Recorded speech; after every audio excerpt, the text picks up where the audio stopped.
Let's cut to the chase. Without engagement, you won't have buy-in. You are left with two alternatives: force and failure. There are occasions when force works. This book is not about failure. Force works when it is okay if people don't care, or if they think you are wrong, giving bad, misguided, or rotten direction, and they're willing to do what you say because it doesn't affect them, is not detrimental in the long run, or the consequences of not doing what you say are more than they can bear. In all of these situations, people will act on your ideas only so long as someone else keeps them in front of their nose. This is called the lighthouse effect. Wherever the change leader casts her attention, it is as if a light is projected, and the people inside that light spring into action, visibly demonstrating how they are enthusiastically carrying out their mandate. But just outside the light, activity quickly slips back into chaos. This is typical of new ideas. It happens because their importance, significance, and value are not shared. Instead, they are imposed. Shared value takes place when people get together to construct the meaning of a new idea or application.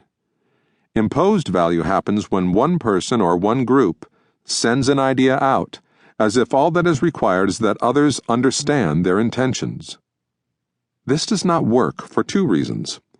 First, people are overloaded with demands and barrages of information, as well as multiple conflicting mandates from above whose purpose they don't understand. Second, even if you can get their attention, and you will with the techniques I show you, this way of communicating by commands and directives, "Let me tell you a better way. I have the answer, the information, knowledge, and research. I have been giving it good thought and consulted with the experts, and we have figured it out," is built on the wrong communication model. I am going to show you a better one that works in the tumult of modern organizational life. This way of thinking about communication forms the core from which everything else in this book emanates. In 1996, I was working on my first large-scale change initiative at the World Bank. I was part of the small team that won international recognition for the World Bank's Knowledge Management, KM, effort. Working on this program was like driving on a racetrack that was changing its course while you steer. The course and the environment were always changing, but we made incredible progress. In 2 years, we went from an unfunded idea in a back room to $60 million in annual allocations, from no resources or incentives to every staff member receiving 2 weeks to dedicate to KM, as well as having a component of their annual evaluation dedicated to it, from no recognition to international awards. To make this happen, we had to answer questions like these.